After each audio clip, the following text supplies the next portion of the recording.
Nagsimula na ring uminit ang politika sa iba't ibang probinsya sa paghain ng kandidatura ng iba't ibang personalidad.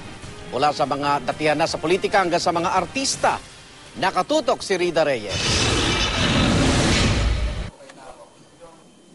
Mahigit 2 dekada siyang senador pero sa eleksyon 2013, target ni Senador Edgardo Angara na maging Aurora Governor. Kaninang umaga, nag-file siya ng COC sa ilalim ng PDP laban. Katandem sa pagka-vice-gobernador ang pamangkin niyang si Romel Angara.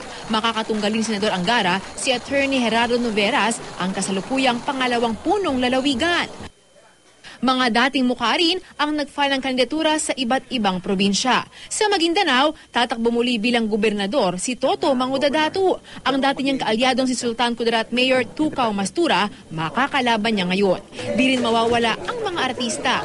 Sa Laguna, naghain mo rin ng kandidatura ang kasalukuyang gobernador na si E.R. Ejercito sa ilalim ng una. Makakatapat niya si Laguna 4th District Congressman Edgar San Luis. Ang may bahay naman niyang si Maita, tatakbo naman muli bilang pagsanhan mayor. Gayon din ang kaalyado nilang artista na si Angelica Jones na muling target ang pagiging board member.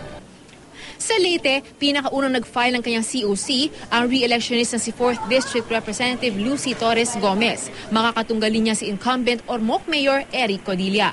Si Richard Gomez, pagka-mayor naman ng Ormoc ang target kontra kay Edgardo Codilla. Sa Baguio, target maging mayor ng sinasabing faith healer at psychic surgeon June Labo. Pero di lang mga kilala ang naghain ng kandidatura. Sa Kidapawan, North Cotabato, isang magsasaka na si Manuel Adahar ang nag-file ng COC sa pagka-alkalde. Iba't ibang posisyon na ang kanyang tinakbuhan simula noong 1995 pero sa lahat ng iyon, hindi siya pinalad na manalo.